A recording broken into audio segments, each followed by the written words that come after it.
Hey, what's up guys, it's Levi here and welcome to a brand new video on the Team Gullit channel, where in this video I'm gonna teach you the pro game plan in the AFC 25. All our pros have a game plan. We don't just play one formation. You need to have certain tactics to be able to win a game, and I'm gonna explain you how it works. So let's just get started with the first formation we're gonna talk about.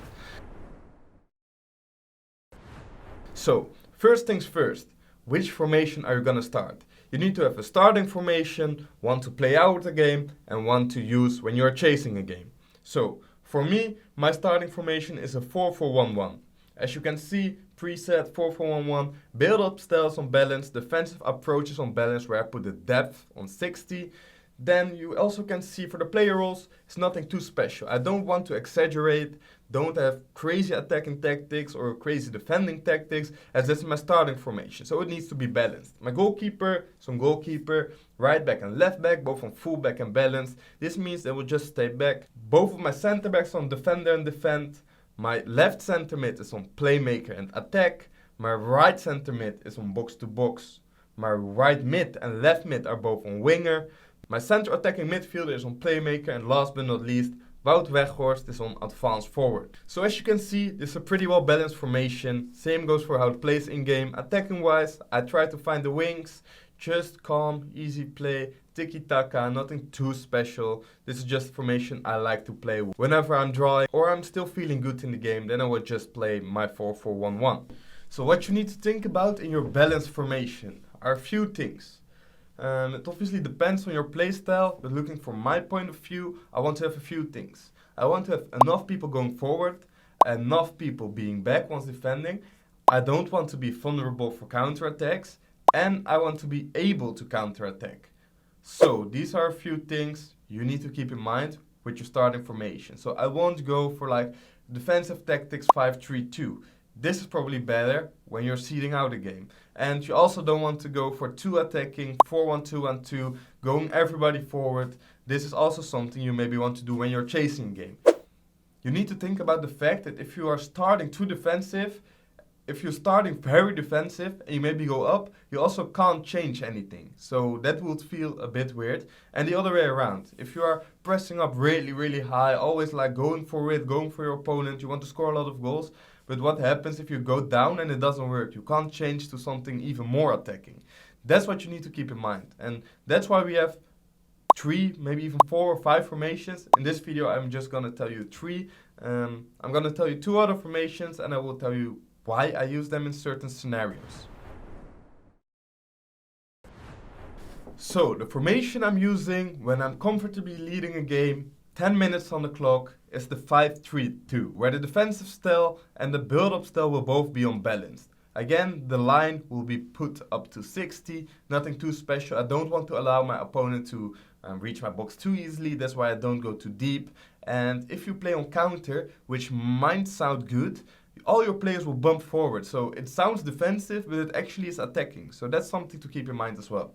For the player roles, my goalkeeper is on goalkeeper.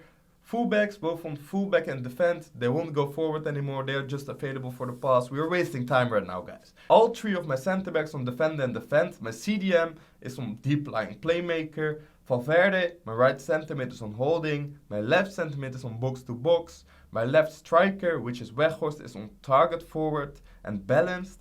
My right striker is on advanced forward. This way, as you can see, when I change it to with ball, there won't be much people going forward, guys. But as I mentioned before, we're not looking to score anymore. If it happens, it's alright, but we just don't need to concede. What happens right then in game, as you can see here, I'm leading the game, 10 minutes on the clock. We switch to a 5-3-2. My opponent just doesn't get a hold on the ball anymore.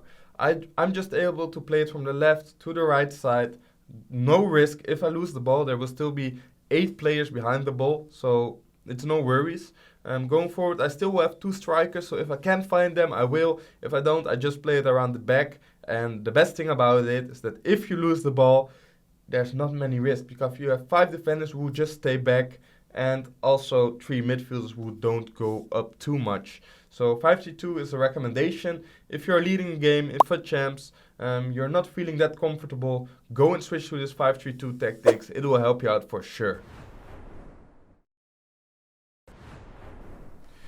you switch to a 4-2-4 where we need everybody, but everybody to go forward. So the build-up style is going to be on counter, defensive approach is going to be on aggressive, where the line height is on 95.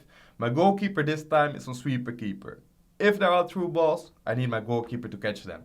Right back is on attacking wing back, same goes for my left back. My center backs are still on defender. I don't need them up front because it's not going to help me out. Then both of my center mids are on playmaker, my right wing and left wing are both on inside forward, and both of my strikers are on advanced forward.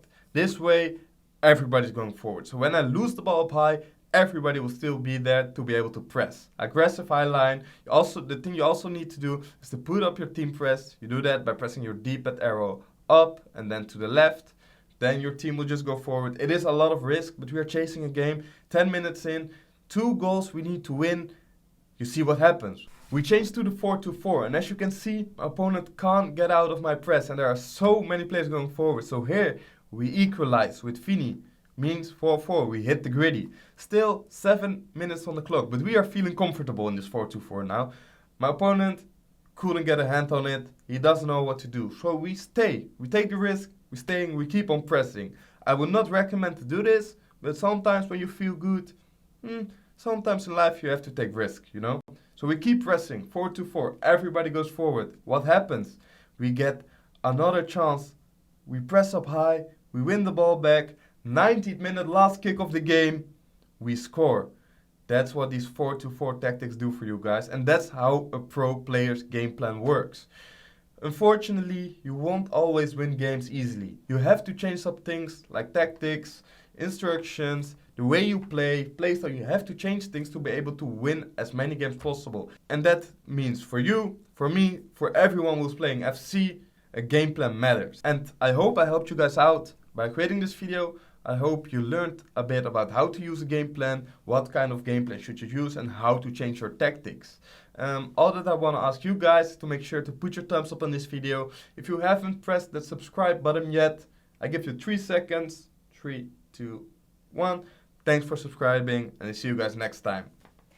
Ciao.